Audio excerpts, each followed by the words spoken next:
saham. Indeks saham tersedia untuk memantau tingkat harga dari saham secara keseluruhan. Kemudian akan dilanjutkan oleh teman saya,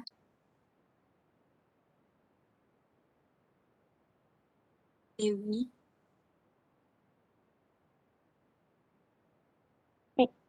Yang kedua ada financial intermediaries atau perantara keuangan. Perantara keuangan yaitu lembaga keuangan yang menghubungkan antara penabung dan peminjam secara tidak langsung. Di sini ada dua, yaitu bank dan reksadana.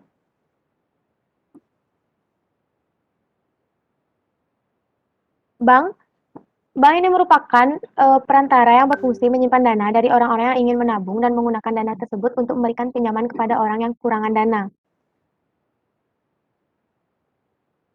Bank memberikan bunga kepada penyedia dana dan memohonkan bunga yang lebih tinggi kepada peminjam. Next. Reksadana merupakan lembaga yang menjual saham kepada publik dan hasil dari penjualan tersebut digunakan untuk membeli sekumpulan dari saham, obligasi, dan instrumen keuangan lainnya.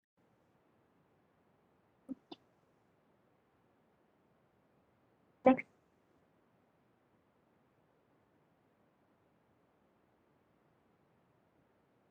Identitas penting dari pendapatan nasional.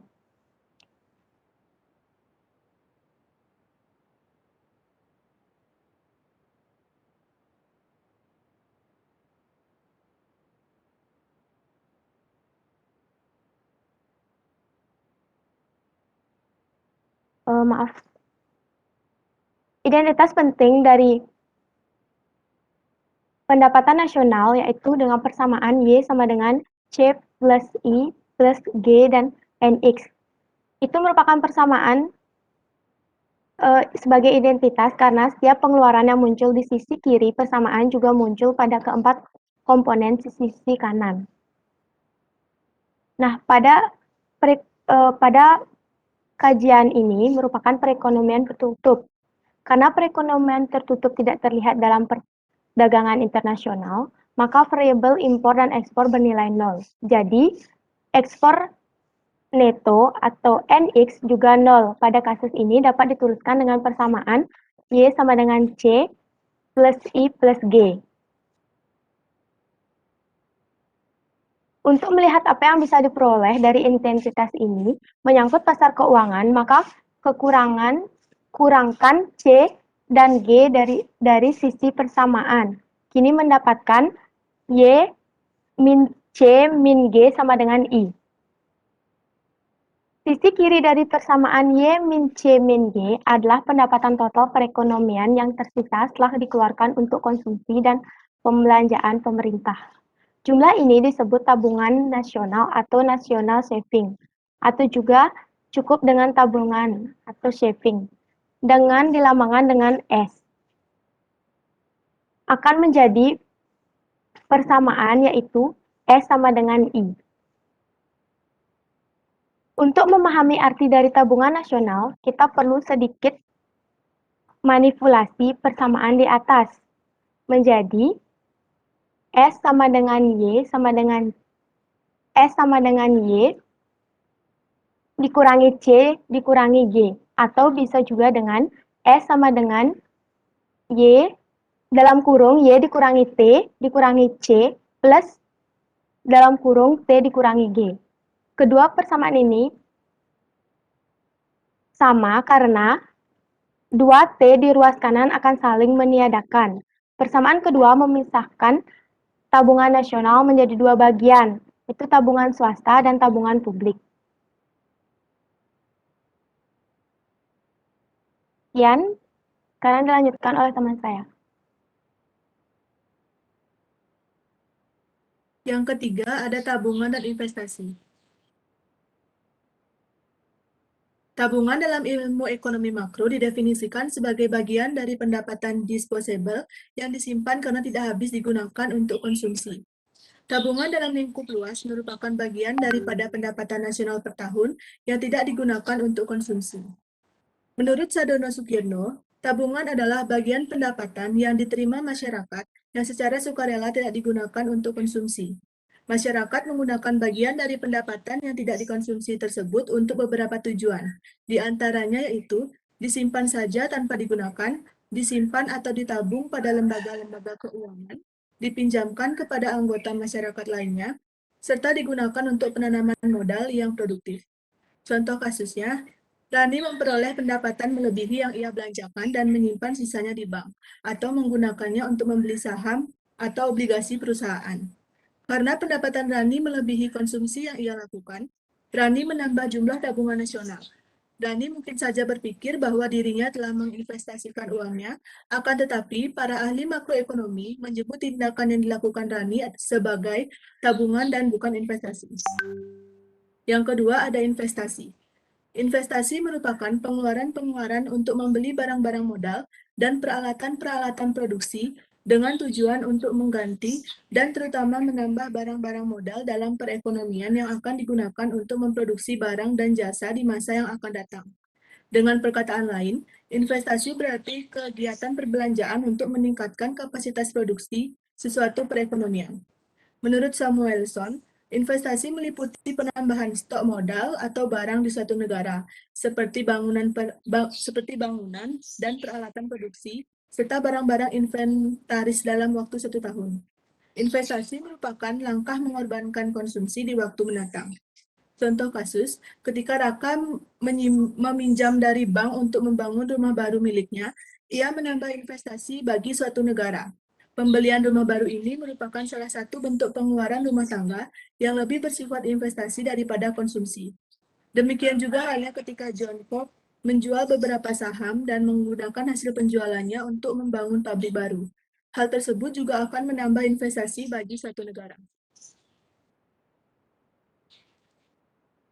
Yang keempat ada penawaran dan permintaan dana pinjaman. Penawaran dana pinjaman berasal dari orang-orang yang memiliki kelebihan pendapatan yang ingin disimpan dan dipinjamkan. Pinjaman ini dapat dilakukan secara langsung seperti ketika suatu rumah tangga membeli obligasi dari suatu perusahaan, atau dapat dilakukan secara tidak langsung seperti ketika rumah tangga menyimpan dananya di bank yang nantinya digunakan untuk memberikan pinjaman oleh bank. Pada kedua kasus di atas, tabungan merupakan sumber penawaran dana pinjaman. Permintaan dana pinjaman berasal dari rumah tangga dan perusahaan yang ingin meminjam untuk melakukan investasi. Permintaan ini meliputi keluarga yang ingin membeli rumah baru secara kredit. Permintaan juga mencakup perusahaan yang meminjam dana untuk membeli peralatan baru atau membangun pabrik. Dalam kedua kasus ini, investasi merupakan sumber permintaan dana pinjaman. Suku bunga adalah harga dari suatu pinjaman.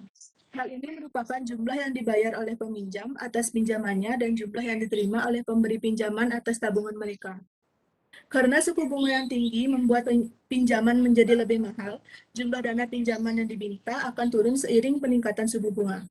Demikian pula karena suku bunga yang tinggi membuat tabungan menjadi lebih menarik. Jumlah dana pinjaman yang ditawarkan akan meningkat seiring meningkatnya suku bunga. Dengan kata lain, kurva permintaan terhadap dana pinjaman memiliki kemiringan atau slope negatif, dan kurva penawaran untuk dana pinjaman memiliki kemiringan atau slope positif. Terdapat yang namanya suku bunga real dan suku bunga nominal. Suku bunga nominal adalah suku bunga sebagaimana dilaporkan, tingkat pengembalian untuk tabungan, dan biaya untuk pinjaman dalam satuan nilai uang. Sedangkan suku bunga real adalah suku bunga nominal yang dikoreksi terhadap inflasi, yang sama dengan suku bunga nominal dikurangi tingkat inflasi. Gambar pada slide menunjukkan suku bunga yang menyeimbangkan penawaran dan permintaan terhadap dana pinjaman. Dalam posisi keseimbangan ditunjukkan bahwa suku bunga adalah 5%, dan jumlah dana pinjaman yang diminta dan jumlah dana pinjaman yang ditawarkan keduanya berjumlah sama, yaitu 1.200 miliar dolar. Penyesuaian suku bunga ke tingkat keseimbangan terjadi karena alasan-alasan yang umum. Apabila suku bunga lebih rendah dari tingkat keseimbangan, jumlah dana pinjaman yang ditawarkan akan lebih rendah dari jumlah dana pinjaman yang diminta. Kekurangan dana pinjaman yang terjadi akan mendorong pemberi pinjaman untuk menaikkan suku bunga yang mereka tetapkan. Suku bunga yang lebih tinggi akan mendorong kenaikan jumlah tabungan sehingga meningkatkan jumlah dana pinjaman yang ditawarkan dan menghambat pinjaman untuk investasi sehingga mengurangi jumlah dana pinjaman yang diminta. Sebaliknya, apabila suku bunga lebih tinggi dari tingkat keseimbangan, jumlah dana pinjaman yang ditawarkan melebihi jumlah dana pinjaman yang diminta, karena pemberi pinjaman berkompetisi akibat keterbatasan jumlah peminjam. Suku bunga akan didorong turun. Dengan cara ini, suku bunga akan mendekati keseimbangan di mana penawaran dan permintaan terhadap dana pinjaman akan benar-benar seimbang.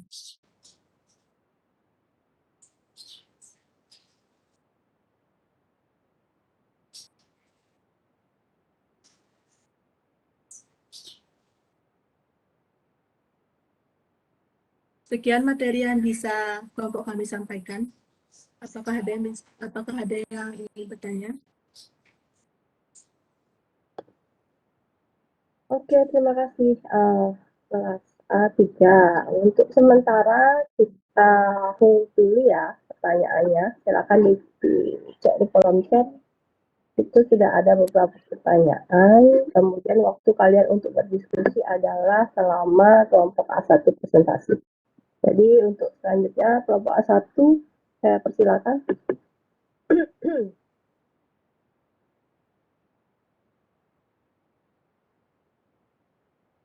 Izin saya scan, Bu. Silakan. Maaf sebelumnya untuk kelompok A3 bisa tolong dimatikan share screen-nya.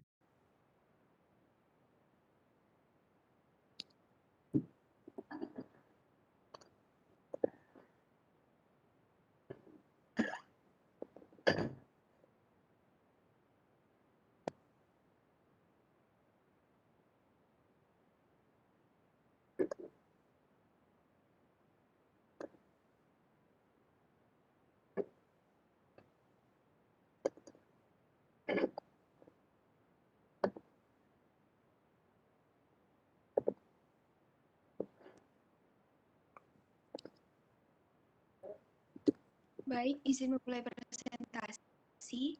Terima kasih atas waktunya. Selamat pagi Ibu dan teman-teman semua. Kami dari kelompok 4 ingin membawakan materi presentasi mengenai tabungan, investasi, dan instrumen dasar keuangan beserta studi kasusnya. Adapun kelompok kami terdiri dari 3 orang, yaitu yang pertama, Dewi Widiawan Wijaputra dengan NIM 210751196. Yang kedua, Nilo Made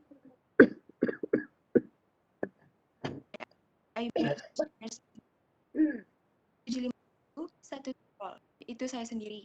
Dan yang ketiga, Pak M. Gita Tarikan dengan NIM 210751176. Next.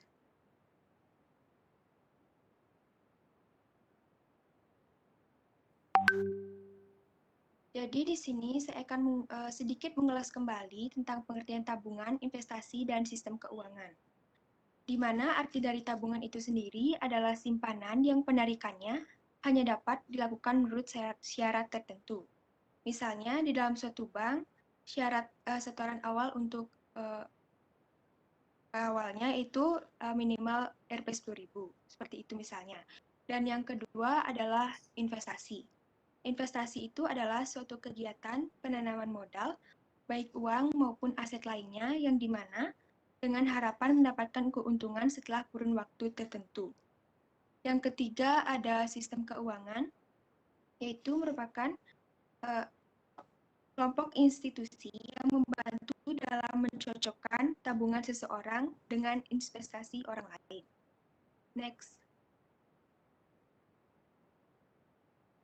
Selanjutnya, saya membahas tentang lembaga-lembaga keuangan. Lembaga keuangan itu dibagi dalam 2 kelompok, yaitu pasar keuangan dan lembaga perantara keuangan.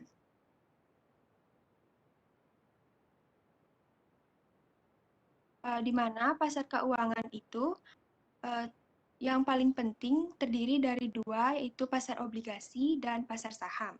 Sedangkan lembaga perantara keuangan dibagi juga menjadi 2 kelompok yang penting, yaitu bank dan reksadana. Next.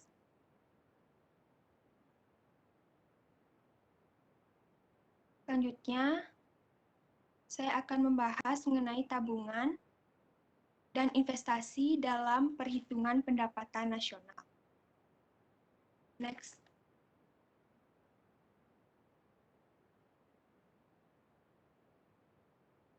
Tabungan nasional berasal dari dua sumber, yaitu sektor swasta dan sektor publik. Di mana formula dari tabungan nasional itu, tabungan nasional sama dengan tabungan swasta ditambah tabungan. Next.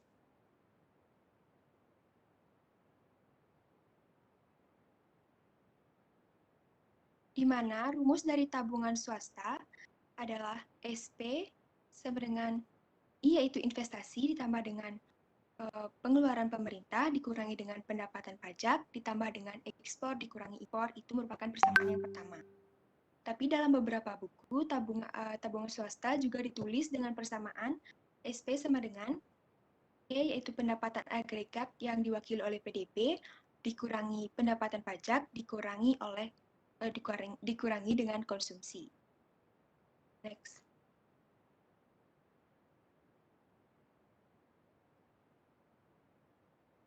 Dalam pendekatan pendapatan, rumus PDB adalah sama dengan Y, sama dengan konsumsi, ditambah investasi, ditambah dengan pengeluaran pemerintah, ditambah dengan ekspor dikurangi impor. Jika Anda mensubstitusikan Y ke dalam persamaan kedua di atas, Anda akan mendapatkan SP itu sama dengan Y dikurangi T dikurangi C sama dengan C ditambah I ditambah G ditambah X dikurangi M dikurangi T dikurangi C. Itu sama dengan I ditambah G dikurangi T ditambah dengan X dikurangi M. Selanjutnya, rumus tabungan publik. Tabungan publik adalah jumlah penerimaan pajak yang tersisa setelah pemerintah membiayai pengurangannya, di mana formula dari tabungan publik yaitu SG dikurangi T, SG sama dengan T dikurangi G. Lanjut. Jadi, formula tabungan nasional sebagaimana dari definisi yang sudah saya jelaskan tadi, tabungan nasional adalah penjumlahan tabungan swasta dan tabungan publik, di mana formulanya yaitu SN sama dengan SP ditambah SG, yaitu sama dengan I ditambah G dikurangi T, ditambah X dikurangi M, dan ditambah T dikurangi G. Itu sama dengan I tambah X dikurangi M. Dari persamaan di atas, kita dapat melihat jika sebuah negara mengadopsi perekonomian tertutup atau tidak ada perdagangan internasional. Nilai X dikurangi M adalah sama dengan 0. Sebagai hasilnya, tabungan nasional sama dengan investasi. Dengan formulanya, tabungan sama dengan investasi. Mengapa tabungan nasional sama dengan investasi? Yaitu dalam ekonomi makro, tabungan nasional itu dikatakan sama dengan investasi dalam sebuah perekonomian tertutup. Tabungan mewakili sisi patokan dana pinjaman domestik, sedangkan investasi mewakili sisi permintaan. Pasokan dan permintaan dana tersebut bertemu di pasar keuangan. Next. Saya akan memberikan contoh sederhana mengapa tabungan itu sama dengan investasi. Yaitu katakanlah Anda ingin menabung Rp100 dan menginvestasikannya ke obligasi korporasi. Pada saat yang sama, sebuah perusahaan ingin menerbitkan obligasi korporasi untuk membiayai investasi barang modal. Karena tertarik dengan imbal hasilnya, Anda membeli semua obligasi perusahaan tersebut dan sebagai hasilnya uang mengalir dari Anda ke perusahaan, tabungan Anda akan sama dengan investasi perusahaan. Next. Baik, presentasi akan dilanjutkan oleh teman saya yaitu Andika. Baik, saya akan melanjutkan presentasinya menganalisa pasar dana pinjaman atau market of loanable funds. Pasar dana pinjaman ialah pasar di mana penabung atau suplai dana dan peminjam atau demand dana itu bertemu. Penabung menawarkan dana untuk orang yang meminjam dan yang peminjam biasanya meminta dana untuk keperluannya. Contoh kasusnya itu ialah Contoh kasusnya itu pemerintah memberikan insentif untuk meningkatkan tabungan kepada tabungan dana pensiun. Di sini kita ketahui bahwa dana pensiun itu ialah tabungan yang disisihkan oleh seorang karyawan selama dia bekerja untuk dinikmati ketika dia pensiun nanti. Nah, misalnya pemerintah akan memberikan uang tambahan jika tabungan mencapai jumlah tertentu, ataupun tabungannya sudah mencapai jumlah tertentu, jadi pemerintah akan mengasih uang tambahan. Nah, dalam mengerjakan soal ini, ada 4 langkah untuk menganalisa efek dari kasus ini kepada pasar dana pinjaman. Yaitu yang pertama, bagaimana dari pasar yang terpengaruh? Nah, ini jawabannya hanya ada 2, kalau nggak supply yaitu demand. Karena kebijakan pemerintah ini lebih tertuju kepada tabungan. Nah, tabungan itu masuknya ke supply dana pinjaman. Kalau pemerintah itu tadi tertuju kepada peminjam, jadi masuknya itu ke demand. Jadi bagian yang terpengaruh ialah supply. Terus yang kedua, apakah kurva shift atau movement? Kalau shift itu bergeser ke kiri atau ke kanan. Kalau movement, dia itu hanya bergerak dari titik satu ke titik satunya lagi. Terus kalau shift itu dipengaruhi oleh hal-hal lainnya. Sedangkan kalau movement itu dipengaruhi hanya oleh suku bunga. Nah, karena ini faktornya bukan suku bunga, melainkan insentif pemerintah.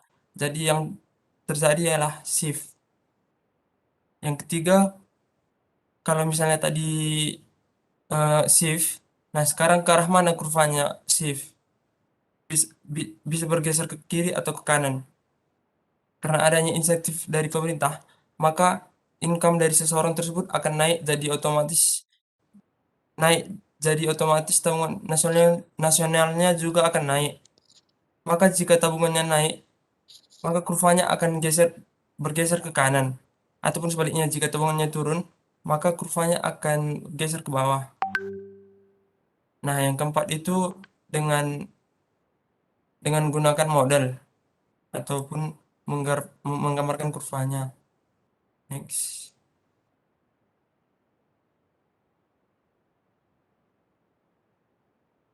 Kurvanya itu seperti ini.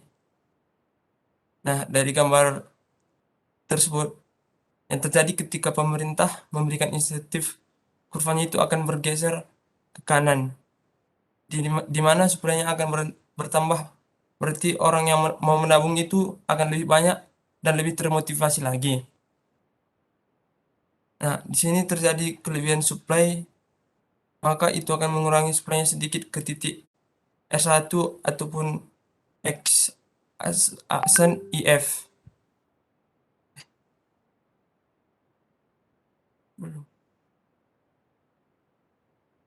Jadi kesimpulannya adalah ketika diberikan insentif atau uang dari pemerintah kepada penabung, itu akan menggeser supply tabungan nasional akan bergeser ke kanan. Baik, selanjutnya akan dilanjutkan oleh teman saya.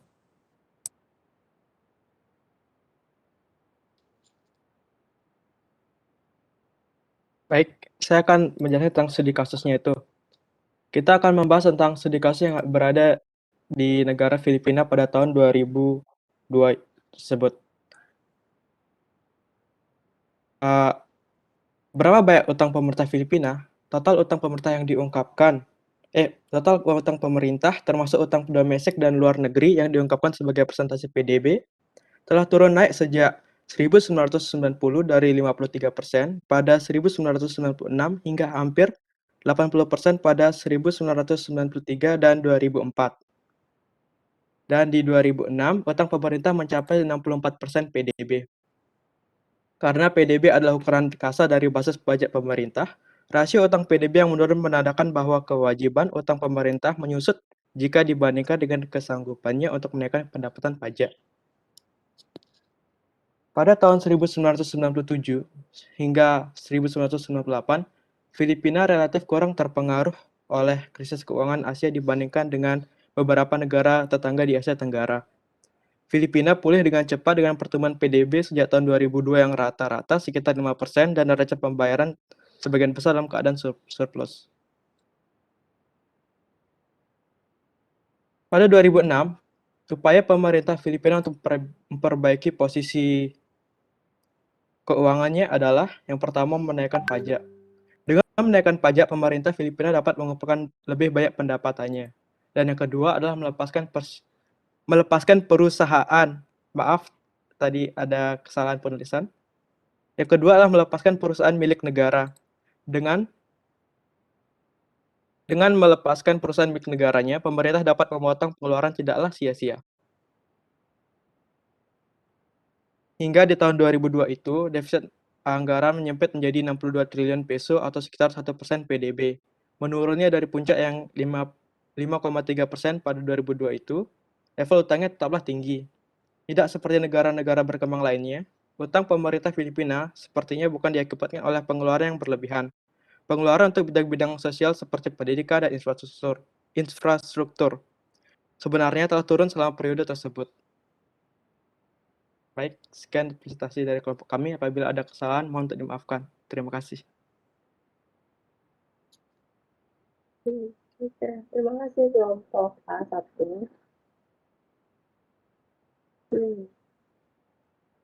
Oke, untuk kelompok A3 mudah-mudahan sudah siap ya. Kelompok A1 juga sudah ada pertanyaan. Di kolom chat silakan ditulis dulu ada beberapa pertanyaan mana yang untuk A1 ya sudah ada. Oke, silakan ditulis ya. Untuk kelompok A3 saya persilakan.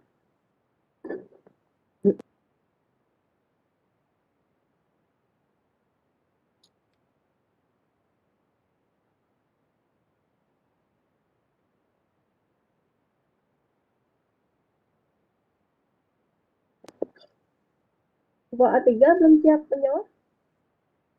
Sudah, Bu. Oke, silakan. Jadi saya ingin menjawab pertanyaan dari Zahra Batrisya dari kelas A1, yaitu mengapa saham berisiko lebih tinggi dan laba juga lebih tinggi ketimbang obligasi.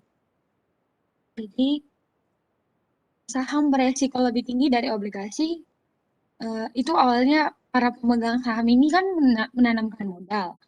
Jadi pemegang saham ini sudah menjadi pemilik sebagian perusahaan, sedangkan pemegang obligasi ini hanya sebagai kreditur bagi perusahaan. Jadi apabila perusahaan memperoleh laba yang sangat besar, maka pemegang saham akan menikmati laba tersebut. Namun pemegang saham hanya memperoleh pendapatan bunga obligasi. Jadi di sini disimpulkan para pemegang saham dapat mendapatkan laba yang lebih tinggi daripada obligasi. Dan kemudian jika perusahaan mengalami kesulitan keuangan, pemegang obligasi akan lebih dulu memperoleh pengembalian kewajiban, barulah kemudian para pemegang saham menerima sisanya. Yang bahkan sisanya ini mungkin saja tidak para pemegang saham ini nggak menerima kembali modal yang sebelumnya ditanamkan. Jadi ini dinilai bahwa saham lebih beresiko daripada pemegang obligasi. Untuk Zahra, apakah bisa diterima? Bisa, terima kasih.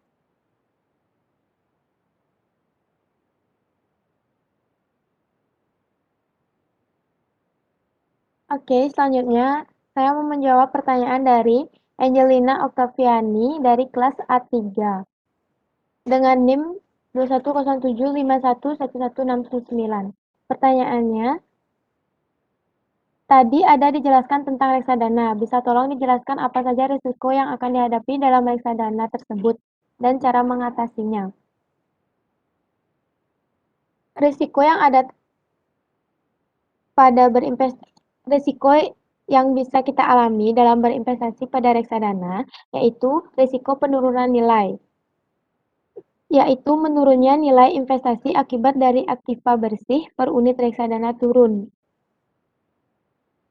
Yang kedua ada risiko likuiditas, yaitu risiko di mana manajer investasi tidak dapat dengan segera melunasi transaksi penjualan kembali reksadana dari pemegang unit saat sebagian besar pemegang unit reksadana ingin menarik atau mencairkan dananya secara bersamaan.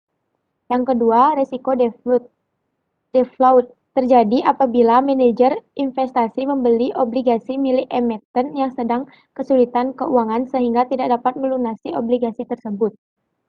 Nah, cara mengatasinya yaitu mengurangi jumlah investasi awal yang jumlahnya cukup besar dalam sekali transaksi menjadi nominal kecil yang diinvestasikan secara berkala.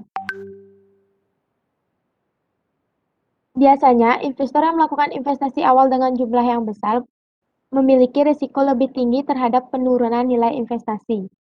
Yang kedua, investor harus mengerti karakteristik dari setiap jenis reksadana sehingga mempermudah berinvestasi sesuai dengan kebutuhan dan tingkat risiko yang diterimanya. Yang ketiga, membentuk diversifikasi.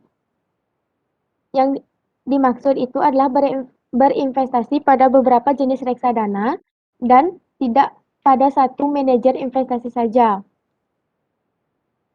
Ini juga dilakukan dengan berinvestasi pada instrumen lain selain investasi pada reksadana, misalnya seperti investasi emas, properti, deposito, atau investasi lainnya. Sekian jawaban dari saya. Apakah Angelina bisa dimengerti?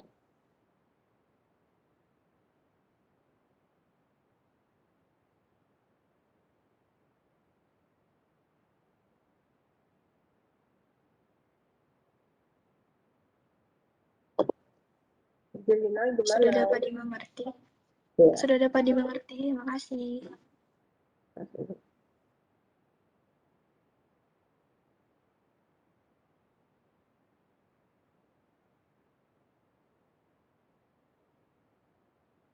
Selanjutnya, saya akan mencoba menjawab pertanyaan dari IKD Agit Surya dari kelas A1 dengan NIM 21075111299.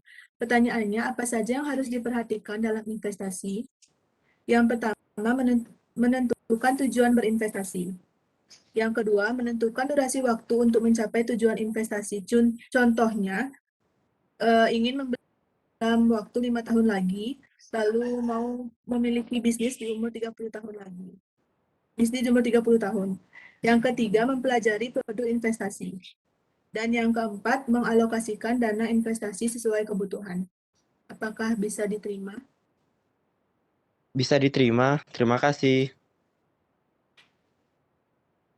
Lalu pertanyaan kedua, dari Nikomang Erisa Sukma Putri. Pertanyaannya,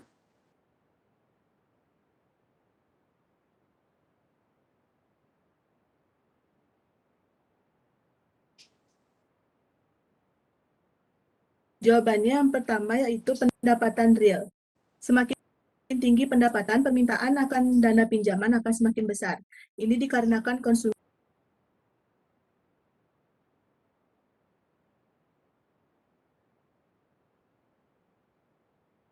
dana pinjaman untuk motif spekulasi akan berkurang.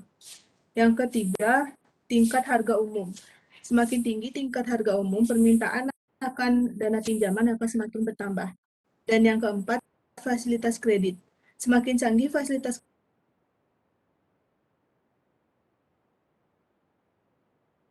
masyarakat. Begitu pula kebalikannya. Apakah bisa diterima? Baik, bisa. Terima kasih.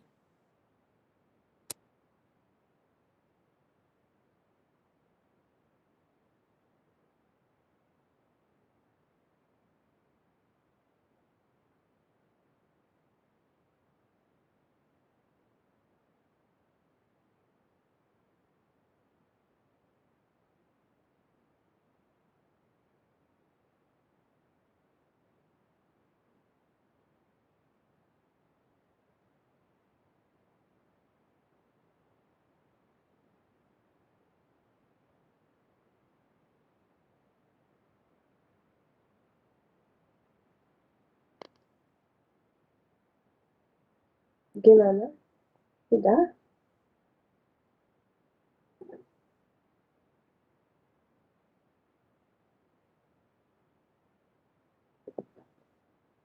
Gimana kelompok A3? Kok jedanya lama ya? Padahal kalian tadi sudah punya waktu untuk berdiskusi selama kelompok A1 presentasi.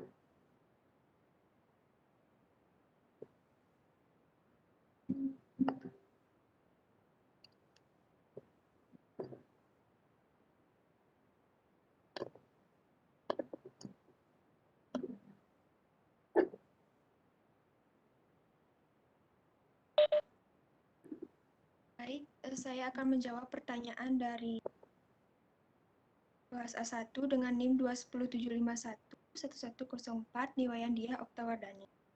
Apa hubungan antara tabungan dan investasi dalam pendapatan nasional? PDB atau pendapatan nasional dan investasi memiliki korelasi positif, di mana jika investasi naik. Sebentar dulu. Mesya kan kelompok A1. Kelompok A3 nya sudah selesai?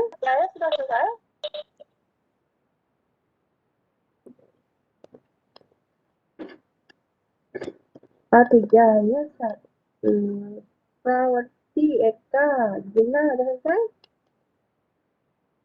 Saya akan jawab satu pertanyaan lagi, Bu. Satu pertanyaan lagi. Berapa pertanyaan yang bisa untuk kelompok A3?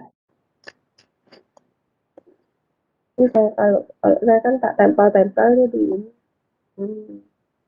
Ya silakan kelompok A3 lagi.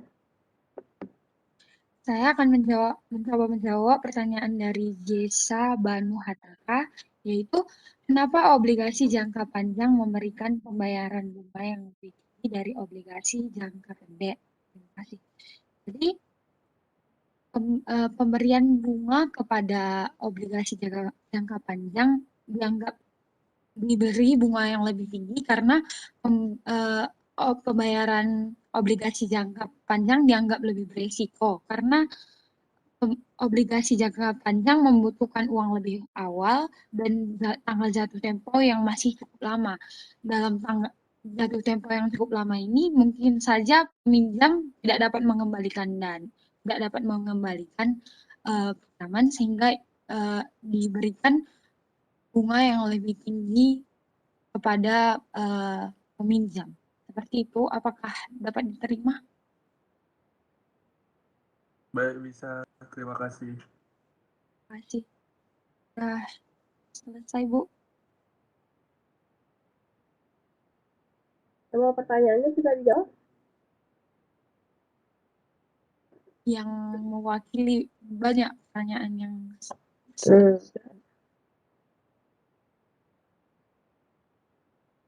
Jadi hanya yang mewakili aja. Iya. Terus yang tidak terwakili siapa yang jawab nanti pertanyaannya?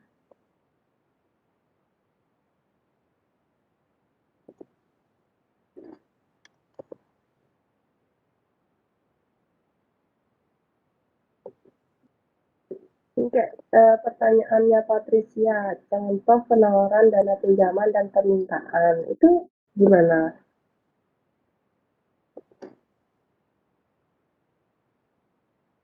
Kemudian pertanyaan yang tinggi, apa kelebihan kekurangan dari tabungan dan investasi?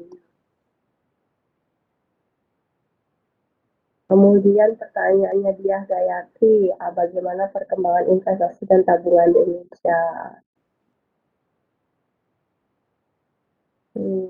Pertanyaannya Wilda, kapan waktu yang tepat untuk menanam saham dan risiko apa yang kita terima? Pertanyaan Sarana itu maksud saya ada beberapa pertanyaan yang bahkan artinya dia nggak terkait dengan pertanyaan lainnya. Jadi kalaupun misalnya kalian memilih pertanyaan, jangan milih pertanyaan yang bisa kalian jawab aja. Dia yang gampang-gampang atau bagaimana. Kalau bisa pertanyaannya nih, kalau pertanyaannya sama, boleh kalian jadikan satu itu, tapi tidak mengabaikan dengan pertanyaan yang lain. Kalau gitu kan gimana hak temannya yang bertanya untuk menerima jawaban. Nah, terus makanya saya kok kenapa cuma 3 dari sekian banyak pertanyaan? 3, 4, 5, sekarang jadi 5 pertanyaan saja jawab.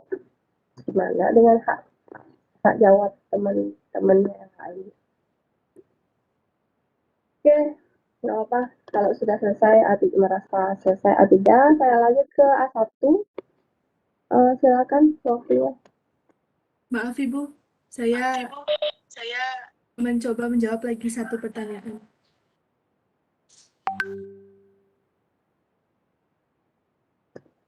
Coba lagi satu, silakan.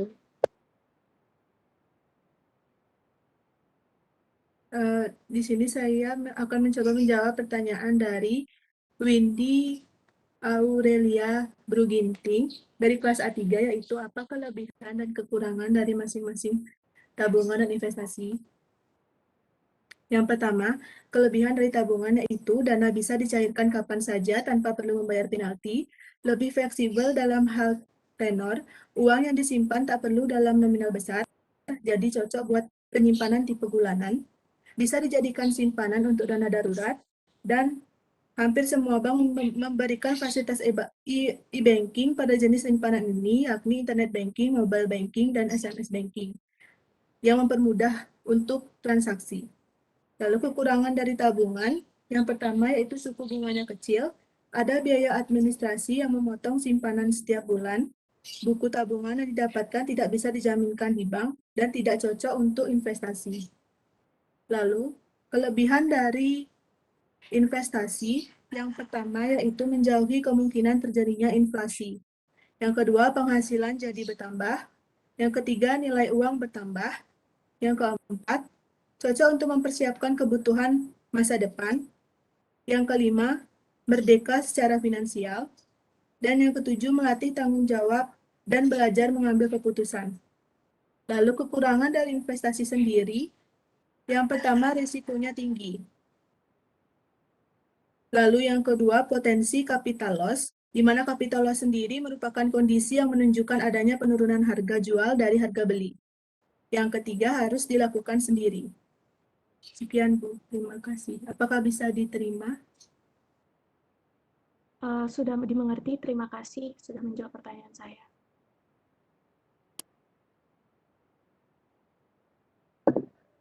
Ya, silakan kelompok A1. Izin menjawab.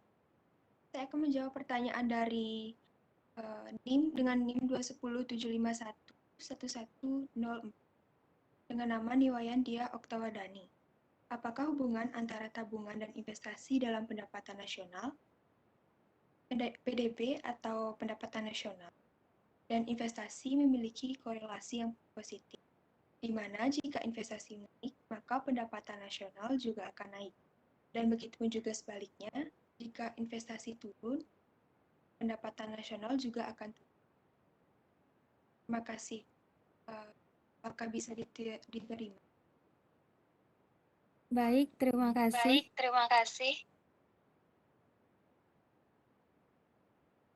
Yang kedua, baik, terima kasih. Yang kedua, saya akan menjawab pertanyaan dari Imade Nami Krisnayanti dengan NIM 21075111156. Apakah dengan pertanyaan, apakah perbedaan antara tabungan swasta dengan publik? Tabungan swasta itu adalah mengacu pada tabungan oleh sektor rumah tangga dan sektor bisnis dalam perekonomian. Sedangkan tabungan publik merujuk pada uang pemerintah yang tersisa setelah membiayai pengeluaran. Terima kasih. Apakah bisa dimengerti? Mengerti, Ami? Baik, terima kasih.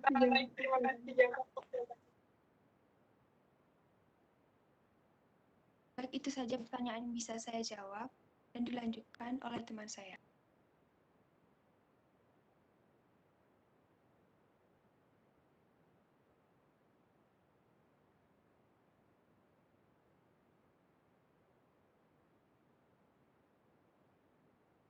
Baik, izin menjawab untuk pertanyaan tentang studi kasus.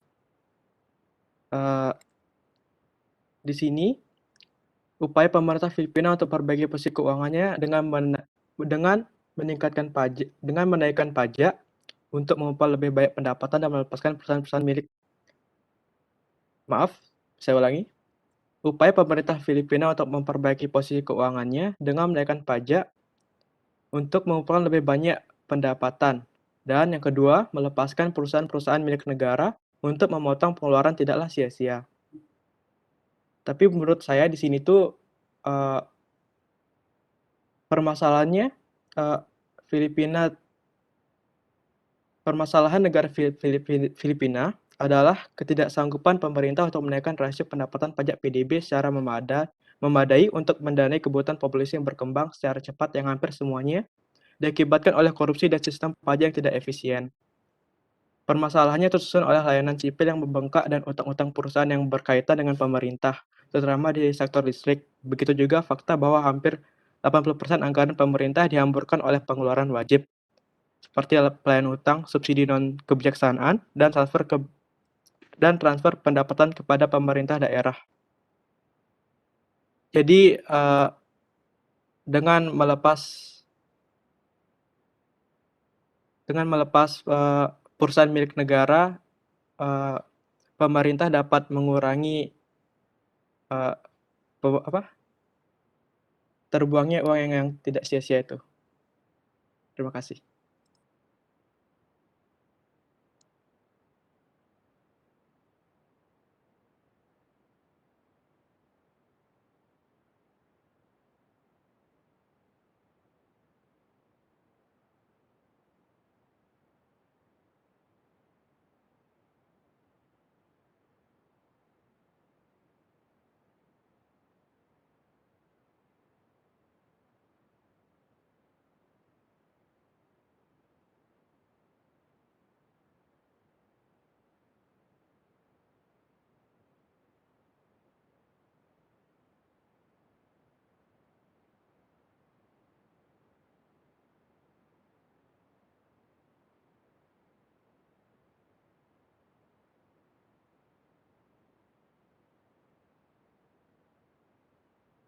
Udah, nggak ada lagi yang mau dijawab dari kelompok A1?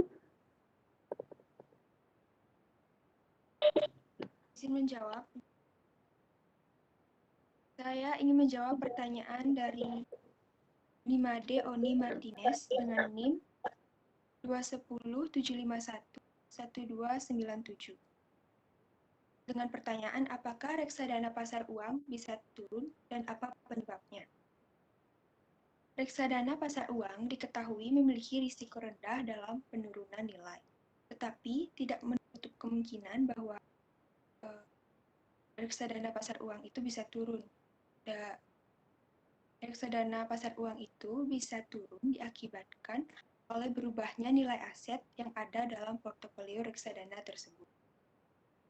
Bagi reksadana pasar uang, aset yang dimaksud adalah deposito dan obligasi yang jatuh temponya kurang dari setahun. Baik, Oni, apakah jawaban saya bisa diterima? Baik, terima kasih.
Udah, kelompok A1.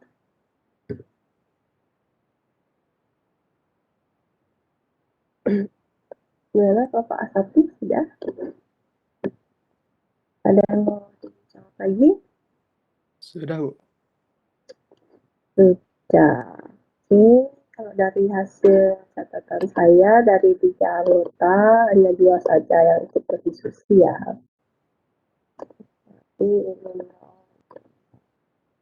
Terima kasih.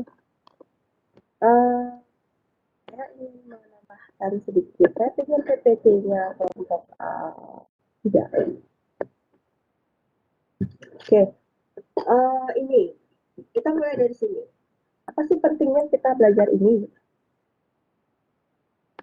Nah, sama seperti yang saya selalu sampaikan gitu ya, bahwa antar materi dari awal sampai akhir itu semua punya koreksinya gitu. Sehingga kemudian kita bisa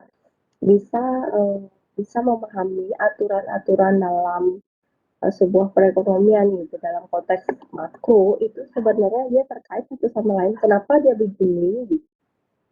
Kenapa sih pemerintah ngomongin inflasi? Oh, karena ini. Kenapa sih apa sih pentingnya inflasi? Terus kalau sudah ngomongin inflasi, kita masuknya kemana? Ke tingkat bunga. Kalau sudah itu kemana nih sih? Jadi semua variabel, kalau kita sebut dia sebagai variabel, sesuatu yang bisa berubah. Tuh. Ya, nah, ini supaya kalian tahu benang merahnya gitu.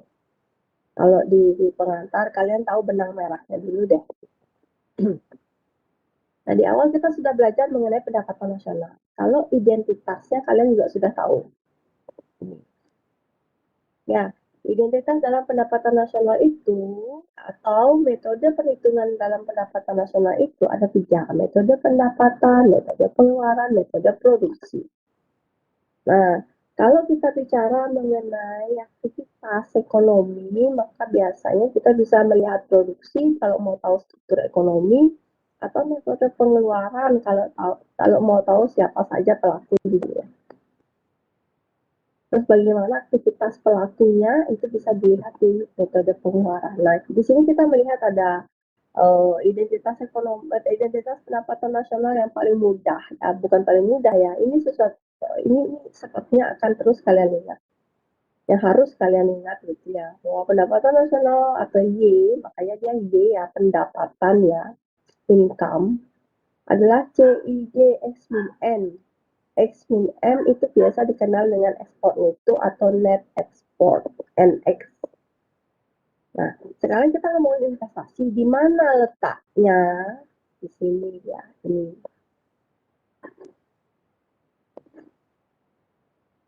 Nah, jadi sekarang kita lagi ngomongin I ini salah satu komponen dalam identitas perhitungan pendapatan nasional.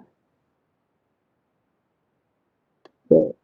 Kalau dalam konsep makro maupun mikro, kalau kita bicara mengenai ekonomi itu akan bicara mengenai keseimbangan atau equilibrium. Sehingga di sini pendapatan nasional akan seimbang apabila AD sama dengan AS. Agregat demand sama dengan agregat supply. Nah, kita di sini lihat bahwa ada 2 yang saya lihat di sini identitasnya ya, ada I, ada Y, ada S. Nah, di sini sudah disebutkan bahwa S itu apa? S itu adalah nilai pendapatan yang tidak habis dikonsumsi. Ini adalah pendapatan, ini adalah pendapatan. Jadi kalau seperti itu gimana dia? Ini sebenarnya ada yang hilang di sini.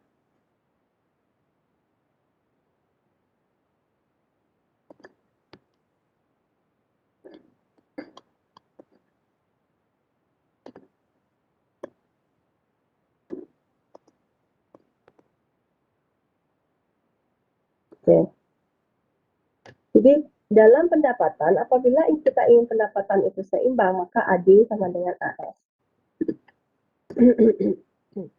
Ya, agregat ini adalah kalau dalam makro, pendapatan nasional dengan identitas seperti ini yang kita sebut sebagai agregat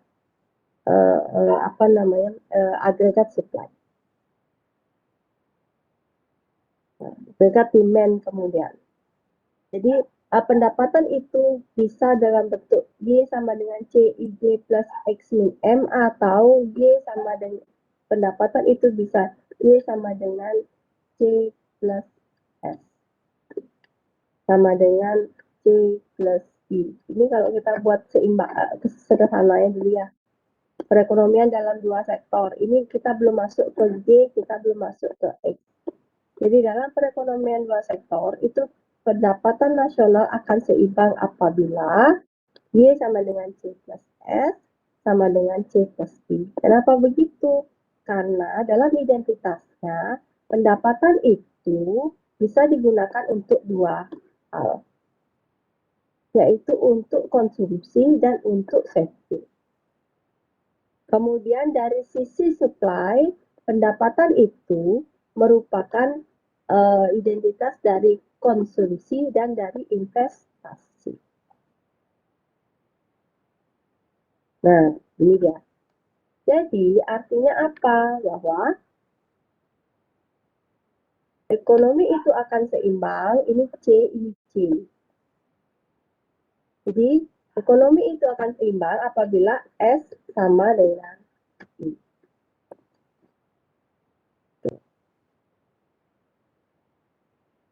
Ya, nah identitas ini menjadi, ini kelihatan sangat sederhana gitu ya, S sama dengan I. Ini maksudnya apa?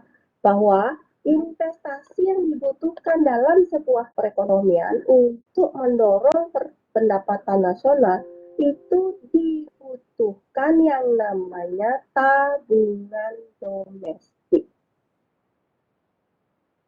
Jadi investasi yang ada atau bisa terjadi dalam perekonomian itu hanya akan berjalan apabila dananya ada gitu. Dari mana seorang investor dapat uang?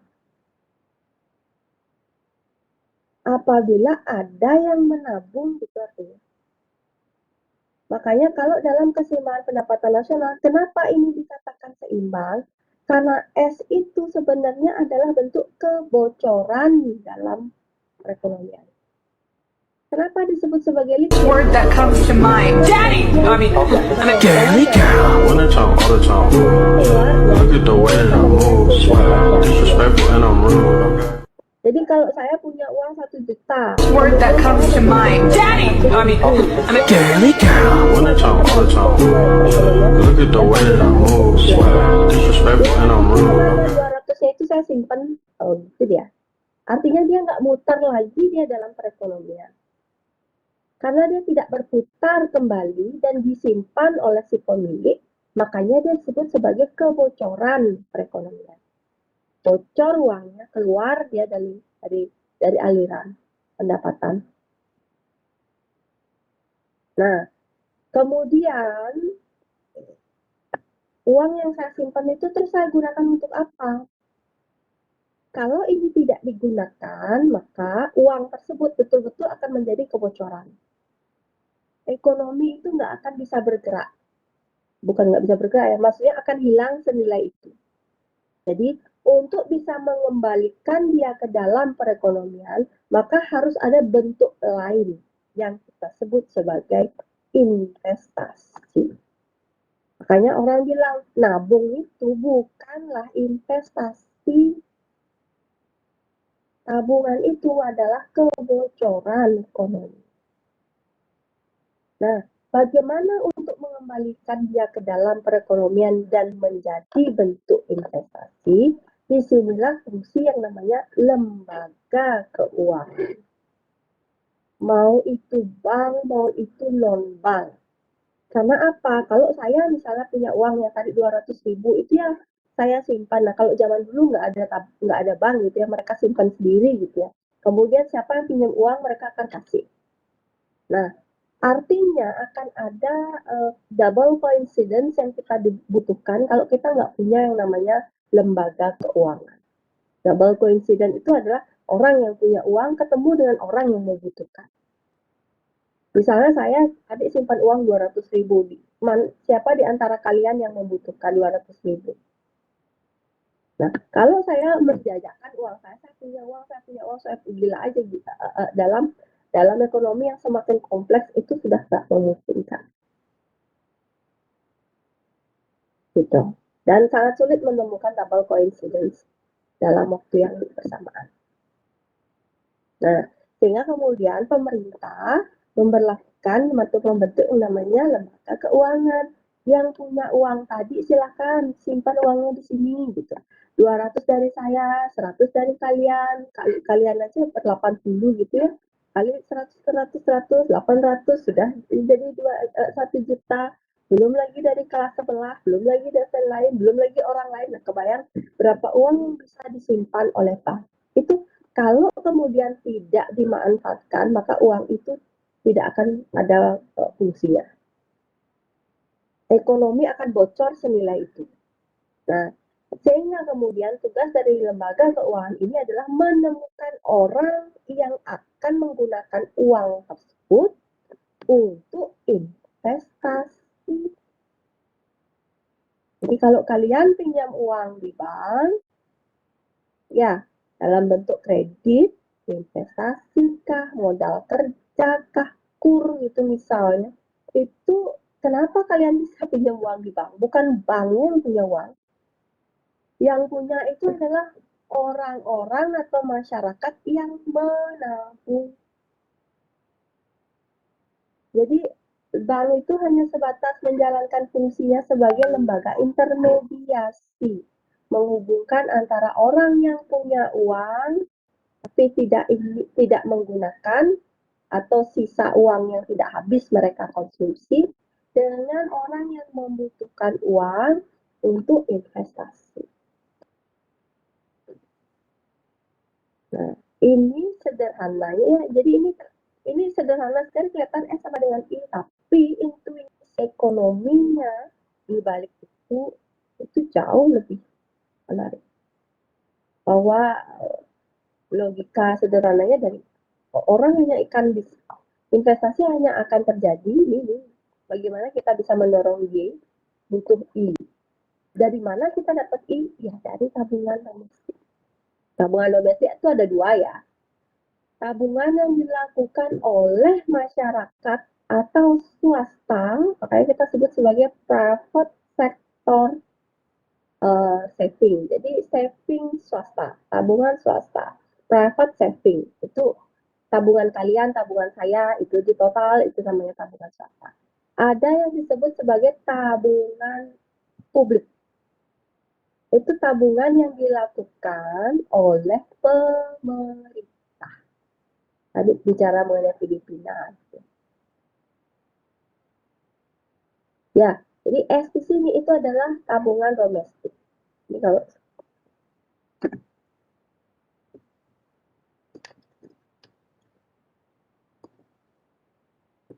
Oke, S itu terdiri atas S swasta.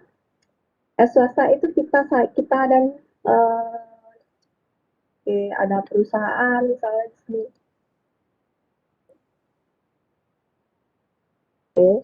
Plus S-nya publik. S publik ini siapa? Di sinilah tabungan milik pemerintah.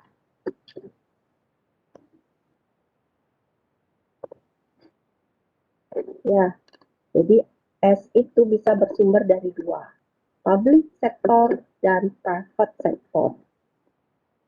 Rumah tangga itu termasuk, kalau dalam konteks makro bahasa private itu termasuk kita, bukan swasta saja, bukan perusahaan gitu. Bukan hanya perusahaan, tapi juga termasuk kita, masyarakat, itu disebut private. Kalau pemerintah itu disebut sebagai publik. Gitu. Ya, makanya sekolah publik adalah sekolah yang dimiliki oleh pemerintah. Sekolah swasta adalah sekolah yang dimiliki oleh non-pemerintah. Jadi ini, sehingga kalau mau kita mendorong investasi yang besar, kalau mau investasi kita besar, maka solusinya ya S harus besar. Kalau ekonomi kita tertutup, maka investasi itu hanya berasal dari tabungan domestik saja, nggak berasal dari luar. Tapi kalau misalnya kemudian kita membuka perekonomian, maka tabungan tabungan domestik, what if jika ini beberapa kemungkinan yang muncul. Bagaimana jika S-nya lebih besar daripada I-nya? Dia sudah nggak seimbang ekonomi.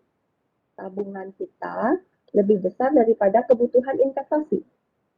Apa yang terjadi? Atau bagaimana jika tabungan kita lebih sedikit daripada yang dibutuhkan?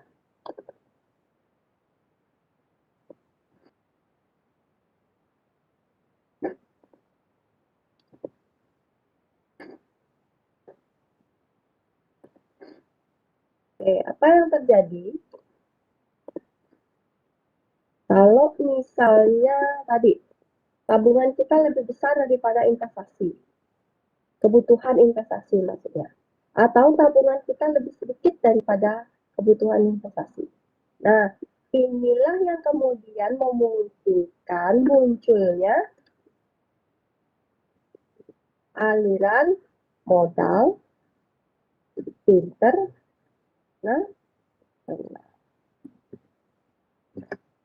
Ini akan menjadi capital outflow.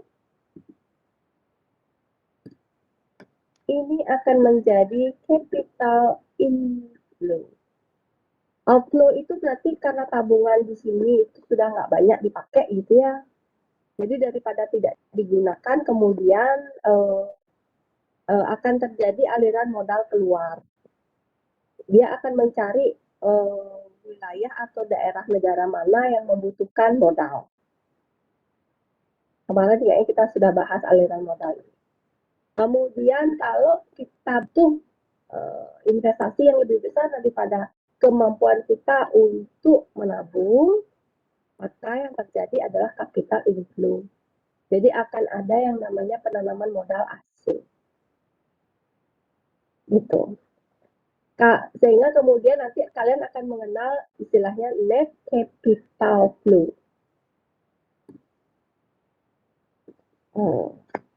Itu akan seperti menghitung net export. Jadi net capital flows itu adalah capital inflows dikurangi capital outflows.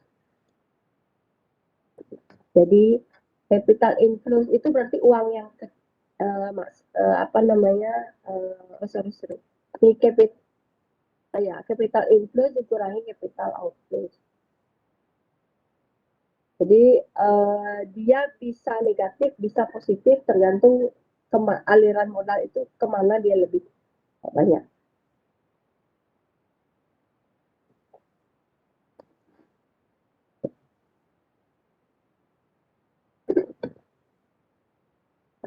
Kalau dia positif, berarti aliran modal masuk lebih banyak daripada aliran modal keluar. Kalau dia negatif, berarti aliran masuk lebih sedikit daripada aliran modal yang keluar. Ya, semua ini hanya bisa terjadi apabila lembaga keuangan kita sehat. Aliran modal yang keluar itu bisa berbentuk reksa. Reksa itu saham, obligasi gitu ya. Kemudian bisa berbentuk aliran modal langsung.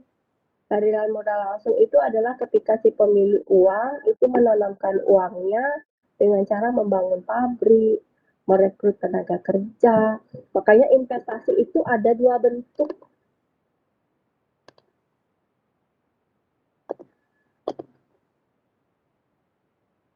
Jadi investasi itu ada dua bentuk ya. Satu itu adalah investasi langsung. Investasi langsung ini adalah investasi yang dalam bentuk penanaman modal, ada dengan membangun plan baru atau pabrik. Misalnya dia bikin sekolah, dia bikin hotel, dia bikin apapun gitu ya, aktivitas baru. Nih, yang kedua itu adalah investasi yang tidak langsung. Tidak langsungnya dalam bentuk apa? Dalam bentuk portfolio.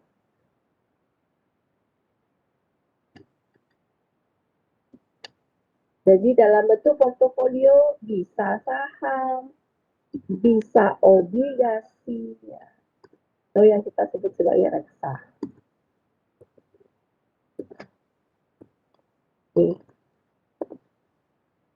Nah, kalau ini bentuk ada investasi yang berdasarkan tujuan. Ada yang disebut sebagai autonomous investment, ada yang disebut sebagai induced investment.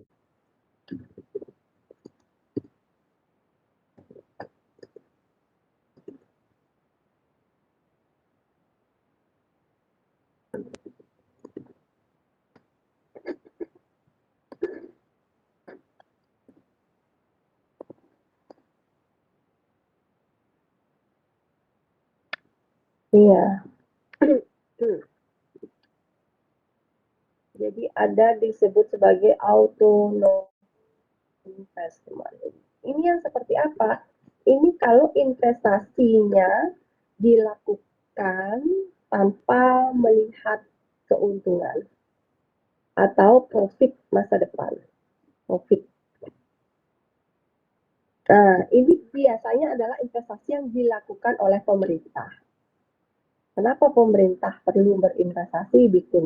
Dia perlu bikin sekolah, dia perlu bikin perbaikan jalan, bikin jembatan, bikin bendungan. Nah, itu kan bentuk kegiatan. Tapi kapan dia akan menghasilkan keuntungan gitu? Kalau dia bikin jalan yang nggak perlu dibayar, kecuali kayak jalan tol itu kan untuk menggunakan kalian harus bayar. Nah, bandingkan dengan jalan desa, jalan kota, jalan kabupaten yang kalian lintasi setiap hari tanpa perlu bayar. Itu beda loh. Itu disebut sebagai autonomous investment. Kalau jalan tol itu namanya induced investment.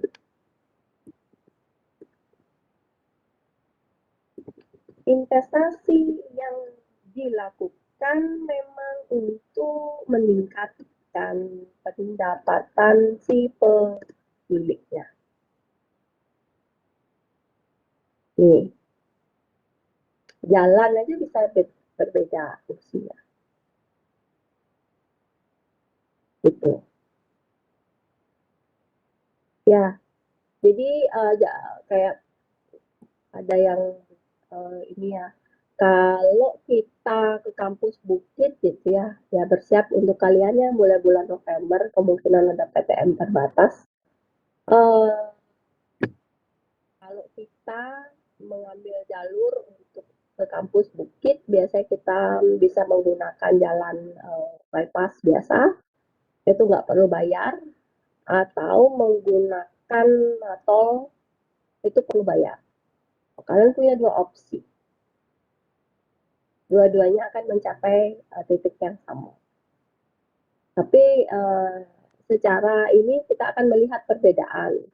Jadi jalan yang berbayar dan jalan yang tidak berbayar. Gitu. Nah, ini maksudnya bahwa investasi itu kemudian ada dua.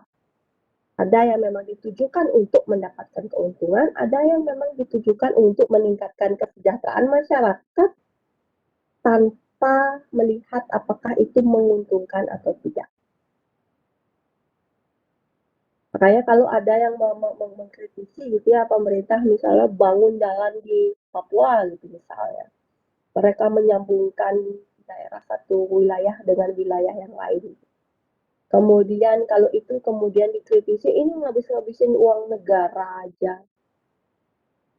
Yang kapan ya memang nggak bakal ditujukan untuk menyimpan uang negara nggak boleh disimpan. Uang negara itu harus digunakan untuk sebesar-besarnya kemakmuran rakyat.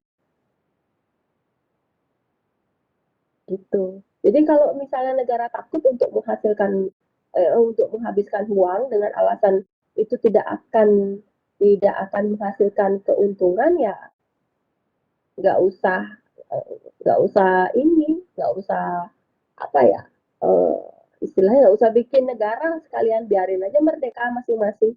Jadi bisa memikirkan dirinya sendiri bagaimana mengembangkan wilayahnya. Oke. Nah, negara sekalipun itu membutuhkan namanya anggaran atau uang untuk berinvestasi. Makanya kalau misalnya kita bicara mengenai ini, jadi kalau kita bilang dengan karakteristik negara-negara berkembang, yang mana biasanya, saya nggak bilang semua gitu ya, tapi pada umumnya negara berkembang itu kemampuan mereka untuk menabung itu relatif kurang. Karena memang pendapatan masyarakatnya itu nggak besar. Nah, terjadilah yang namanya kekurangan tabungan domestik untuk membiayai investasi. Jadi kalau kalian lihat akan banyak sekali ada aliran modal masuk. Gitu. Entah itu dari lembaga keuangan internasional seperti ADB, IMF, World Bank. Nah, kalau yang seperti itu tuh yang nabung bukan swasta rumah tangga. Siapa yang nabung? Yang nabung itu adalah negara-negara anggotanya.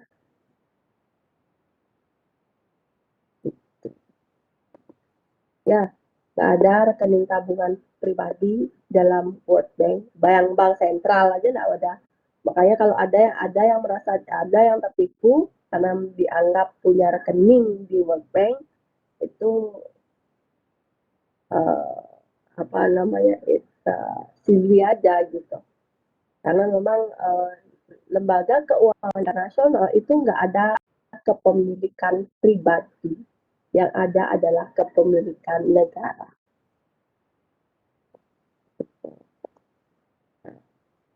Ya, jadi mulailah munculnya aliran modal pada saat itu untuk membiayai pembangunan. Sebenarnya fungsi mereka sama aja. World Bank, IMF, ADB itu adalah lembaga keuangan, ya. Sama-sama lembaga keuangan, hanya bedanya skalanya dia skala internasional. Jadi artinya si penabung dan peminjamnya adalah skala internasional. Biasanya adalah G2G, negara antar negara. Ya. Kemudian apa yang menyebabkan orang bersedia menabung?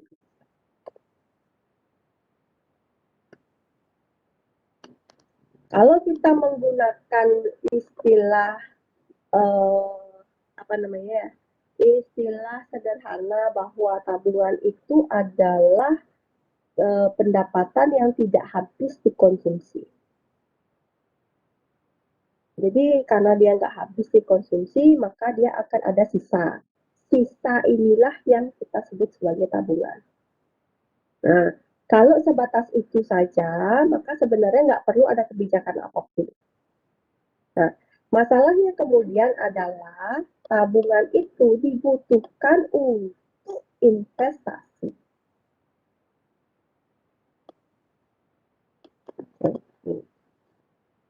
Masalahnya kemudian adalah tabungan itu dibutuhkan untuk investasi.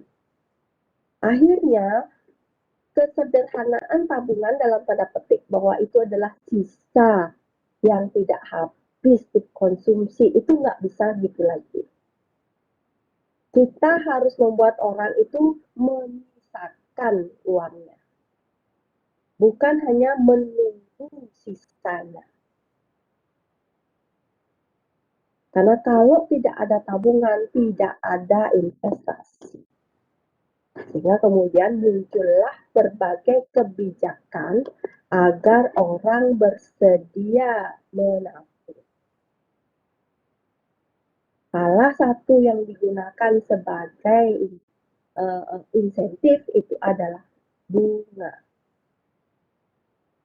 Jadi kalau kalian mau menabung, maka kalian akan dapat bunga, gitu bahasanya. Kalau nggak ada bunga ya orang nggak akan maksa untuk nabung gitu. Paling uang itu hanya untuk dia gunakan. Nah, kalau dalam Keynes itu ada 3 motif orang memegang uang: transaksi, berjaga-jaga, dan spekulasi. Kalau transaksi oke lah ya, sudah ya, konsumsi gitu ya. Nah, berjaga-jaga itu adalah ketika dia butuh uang sewaktu-waktu. Kalau spekulasi itu memang digunakan untuk mencari keuntungan. Nah, itulah yang dimanfaatkan kemudian. Orang yang uangnya kemudian berlebih itu bisa sudah cukup untuk transaksi, berarti ada sisa untuk berjaga-jaga dan sisa untuk spekulasi. Sisa untuk berjaga-jaga itu akan dia simpan dalam bentuk tabungan. Sisa untuk spekulasi akan dia gunakan untuk investasi. Itu bedanya. Supaya orang itu bersedia menabung, kalau berjaga-jaga itu kalau nggak ada insentif di bank, ya mending taruh di dompet gitu ya. Tapi itu menjadi tidak aman kalau kita berjaga-jaga dalam jumlah besar gitu. Sehingga kemudian diberikanlah, sudah simpan aja uang Anda di bank, kita kumpulkan gitu. Nanti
kepada saya senilai tingkat bunga yang mereka janjikan. Misalnya Sun, itu berapa sih bunganya? 6% per 3 tahun kalau nggak salah. Nah, kalau 6% per 3 tahun, berarti dalam waktu 3 tahun itu negara wajib membayar kepada saya sebesar obligasi plus 6%. Saya nggak mau tahu negara saya lagi punya duit apa nggak peduli. Negara juga tidak boleh mengabaikan kewajiban bahwa mereka harus membayar. Tapi apakah obligasi itu menunjukkan saya berhak atas pengelolaan negara? Tidak. Saya tidak punya hak untuk negara atau keuangannya. Saya hanya punya hak atas imbal hasil 6% tadi. Nah, artinya apa? Artinya keuntungan dalam bentuk obligasi itu adalah levelnya keamanan, security. Bahwa kita itu tidak akan ikut rugi ketika dia rugi. Tapi untung kita itu juga kecil kalau dibandingkan dengan saham. Saham itu mungkin bisa untung besar gitu ya. Jadi kalau dia lagi untung besar, maka si pemilik saham pun akan menerima keuntungan yang besar. Karena perusahaan mana sih yang mau rugi? Kan pasti nggak mau rugi tuh. Jadi harapannya kan untung terus tuh. Nah, mungkin dia tingkat keuntungannya bisa lebih besar daripada 6%. Tapi ya memang ada risiko kerugian. Kalau di obligasi itu keuntungannya itu sudah dijamin 6%. Itu kayaknya mungkin kalau orang ini nggak terlalu tinggi gitu. Tapi ya memang nggak akan ada risiko kerugian. Nggak ada risiko gagal bayar. Apalagi adalah obligasi-obligasi pemerintah. Itu beda antara saham dan obligasi. Jadi ada hak, kalau di saham itu ada hak kepemilikan terhadap perusahaan, kalau obligasi itu tidak ada hak terhadap kepemilikan perusahaan. Kalau di saham kita bisa menerima keuntungan, kalau di obligasi tidak ada yang namanya pembagian keuntungan. Kalau di saham itu ada tanggung renteng untuk kerugian, kalau di obligasi itu tidak ada yang namanya tanggung renteng untuk. Nah, sehingga kalau misalnya kita mau beli saham, usahakan beli saham itu ketika harganya murah. Jadi kita dapat belinya murah. Kalau dia lagi mahal, kita akan mendapatkan keuntungan. Gitu. Kalau obligasi biasanya stabil dia. Jadi karena pemerintah punya, jarang dia nilai bunganya itu fluktuatif. Walaupun fluktuatif, ya kecil sekali range-nya. Jadi itu yang menyebabkan obligasi itu tak dipandang sebagai yang aman, tapi rate-nya rendah. Makanya orang kalau di bidang keuangan itu menyebut ini sebagai high risk, high return. High risk, high return. Ini low risk, low return. Don't put your money in one basket. Jadi kalau kalian mau high risk, high return ya boleh saham, tapi jangan dikasih taruh duitnya 100% di sana. Giliran hilang semua gitu. Jadi biasanya kita melakukan yang namanya kombinasi, bermain reksa. Reksa itu adalah kombinasi antara saham dan obligasi.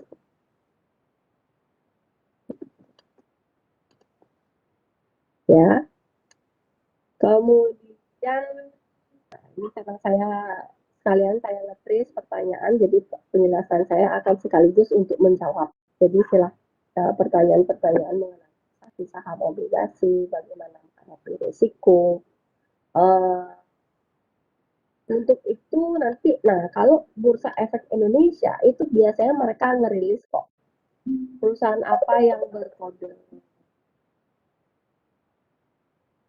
Jadi yang A class, A1 class itu tuh ada dia punya kodenya.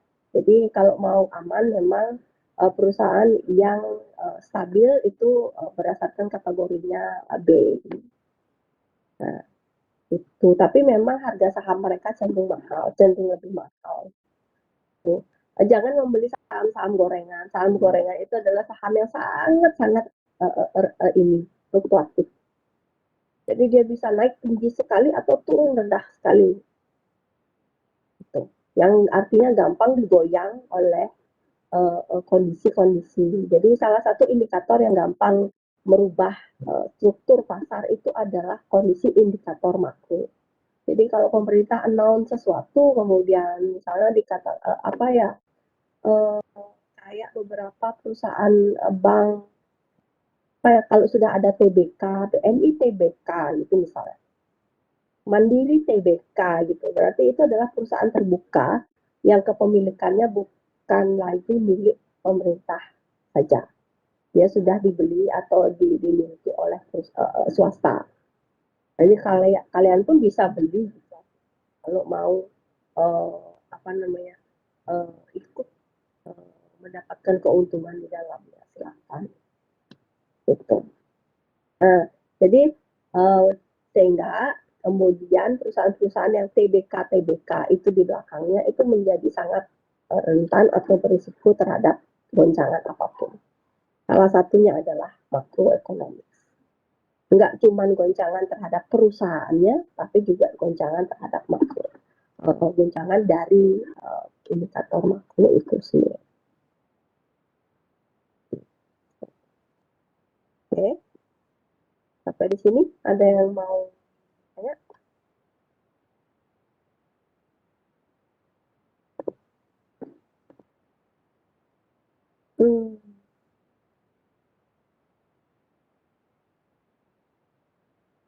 Oke, bagaimana dengan kondisi saat ini gitu ya?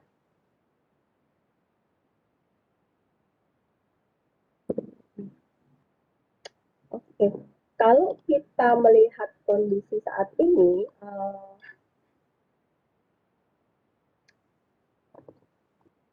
ada kebetulan ada mahasiswa saya yang sedang meneliti tentang indeks harga saham gabungan. Nah, di situ dia menunjukkan bahwa fluktuasi di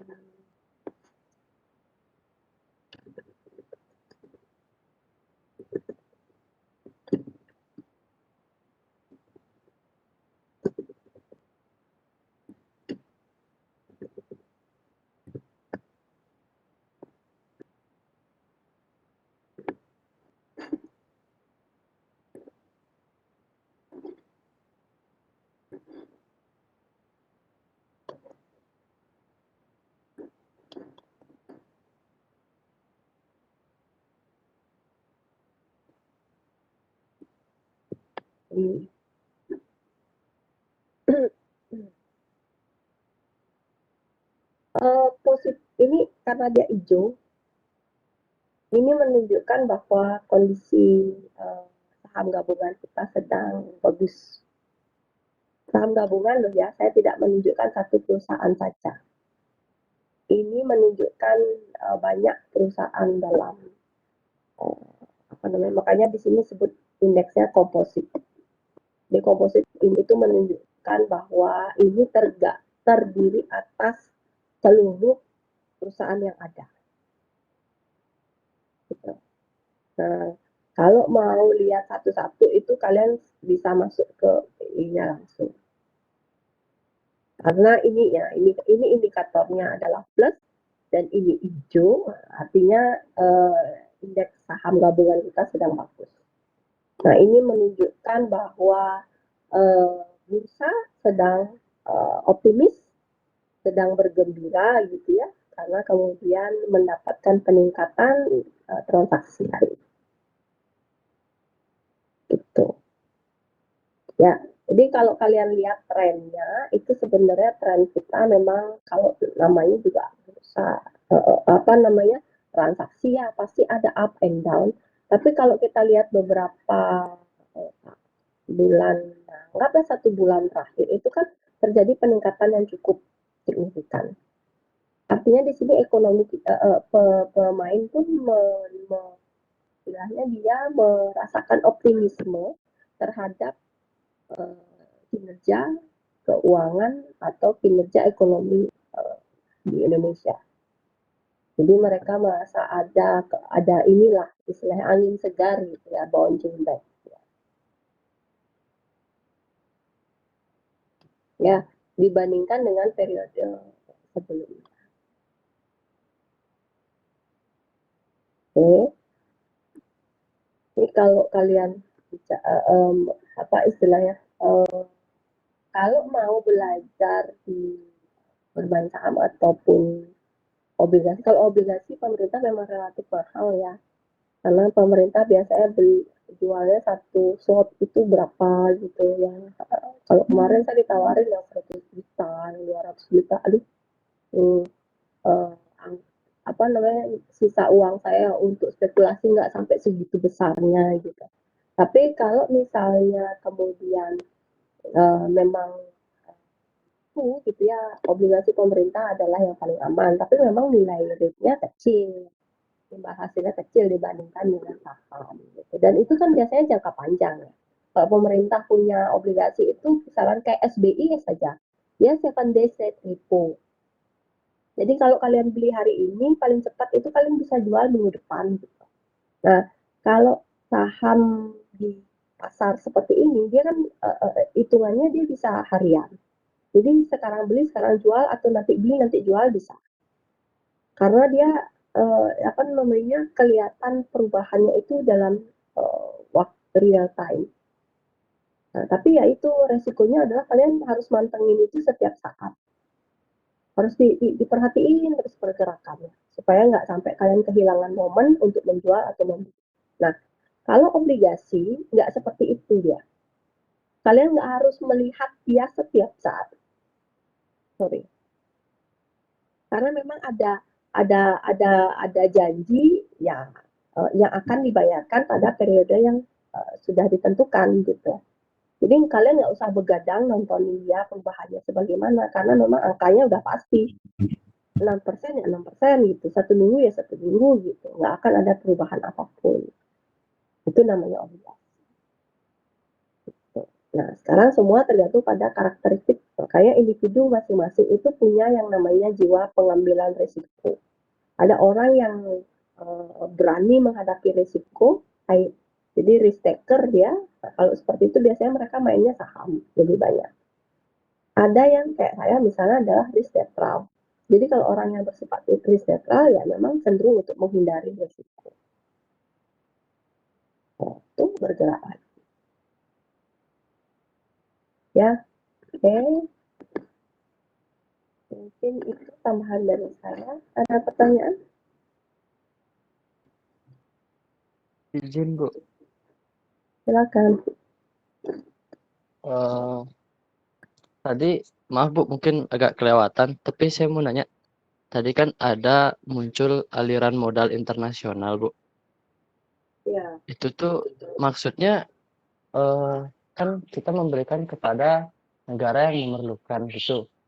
Karena mungkin yang tersimpan di satu negara itu udah melebihi gitu loh, Bu. Berarti kita tuh kayak ngasih utang ke negara lain, Bu ya? Iya, betul. Dia akan muncul. Nah, dia akan muncul dalam 2 bentuk, Adi. Dia bisa dalam bentuk hutang kepada negara lain ya, atau dalam bentuk investasi kepada negara lain. Gitu. Kalau negaranya atau swasta yang pinjam gitu, yang meminjam dia, tapi tidak memberikan investasi, maka dia akan muncul dalam bentuk hutang. Tapi kalau misalnya kemudian uang itu dialirkan untuk mendapatkan keuntungan lebih itu, misalnya ya dia akan muncul dalam bentuk investasi.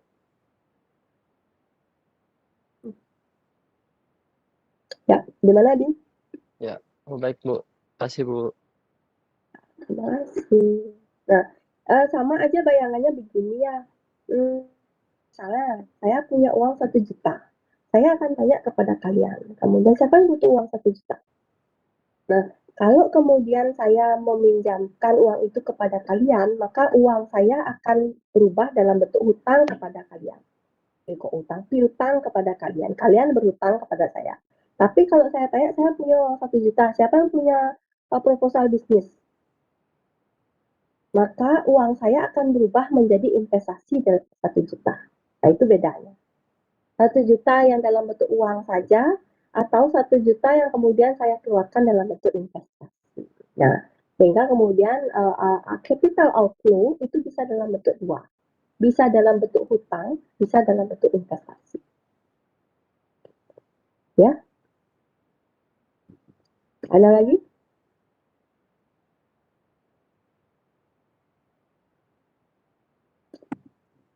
Oke, ada? Tidak? Saya mau bertanya, Bu. Ya, silakan. Kalau misalkan nih, kan tadi Ibu bilang kalau investasi itu ada yang investasi langsung dan ada yang investasi saham, portofolio. Kalau misalkan pemerintah, bisa nggak Bu nanam saham ke swasta? Dan nanti jadinya status swasta, status perusahaan swastanya itu apa ya, Bu? Sekian pertanyaan saya. Nah, apakah pemerintah bisa menanam saham di perusahaan swasta? Iya. Oh ya, oke, terima kasih. Bisa. Nah, tapi karena ini adalah uang negara, pemerintah harus berhati-hati. Nah, biasanya pemerintah akan menanamkan uang di perusahaan swasta yang dimiliki oleh pemerintah. Kok pemerintah punya swasta? Tuh. Karena pemerintah ya ada 2 fungsi pemerintah, salah satunya adalah mencari sumber penerimaan untuk negara. Nah, mereka akan punya perusahaan swasta yang namanya BUMN, Badan Usaha Milik Negara. Nah, Badan Usaha Milik Negara itu adalah badan usaha yang sifatnya swasta, private ya. Kayak Wika Karya, kayak perusahaan pemerintah punya perusahaan tambang, pemerintah punya perusahaan asuransi, pemerintah punya perusahaan konstruksi, pemerintah punya perusahaan telekomunikasi. Jadi di samping pemerintah punya perusahaan perhutani, ya perusahaan pertanian, pemerintah punya perusahaan di bidang migas, Pertamina.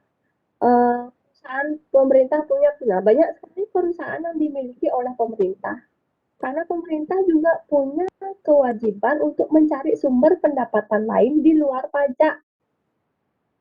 Jadi pemerintah nggak boleh mengandalkan pajak dari warga negara aja, sedangkan dia diem nggak ngapa-ngapain gitu. Nah, disitulah kemudian pemerintah membentuk yang namanya perusahaan swasta yang memang tugasnya adalah mencari pendapatan untuk negara. Yang kalau kita kenal itu disebut sebagai BUMN. Nah, kalau pemerintah menanamkan modal, disinilah dia akan menanamkan modal. Perusahaan makanya atau seperti kemarin di Freeport gitu, pemerintah menambah modal mereka ke sana.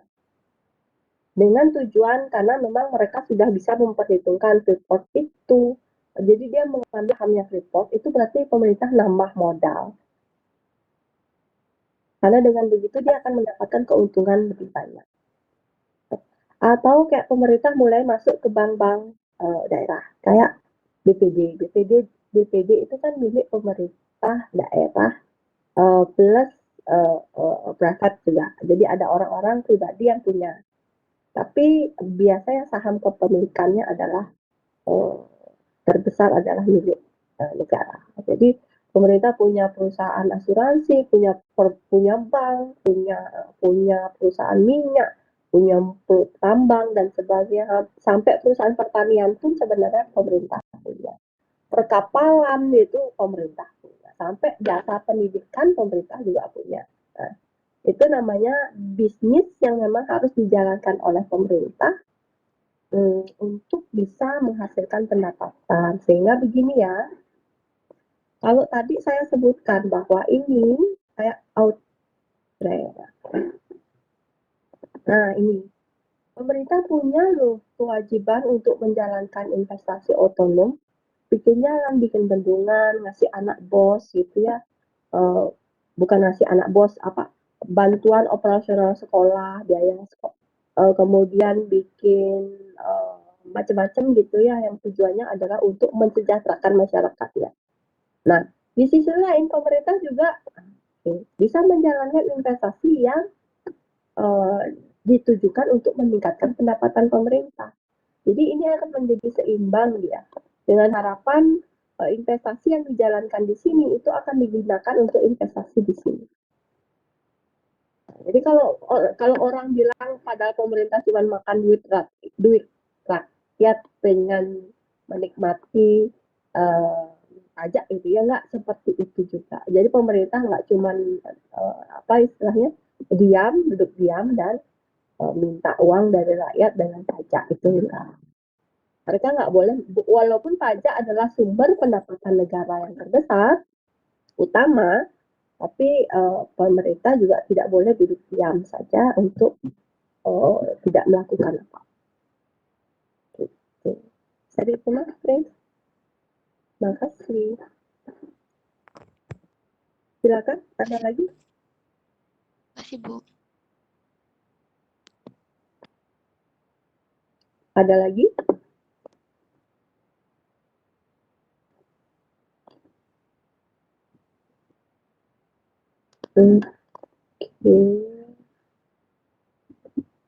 Oke, kalau tidak ada pertanyaan, berarti pertemuan untuk hari ini saya akhiri ya. Terima kasih kepada kelompok 4, A1, A3. Apa namanya? Benar kan yang kelompok terakhir tadi itu yang dari 3 presenter itu hanya 2 yang saya catat ya menjawabnya, yang satu lagi tidak ada nilai untuk aktivasinya. Oke, kalau begitu karena saya ada kelas lagi di jam berikutnya supaya saya bisa beristirahat sebentar gitu ya. Jadi kelas saya akhiri sampai di sini. Sampai jumpa minggu depan. Selamat pagi. Terima kasih. Terima kasih Bu. Terima kasih Bu. Terima kasih. Ibu. Terima kasih, Ibu. Terima kasih Bu.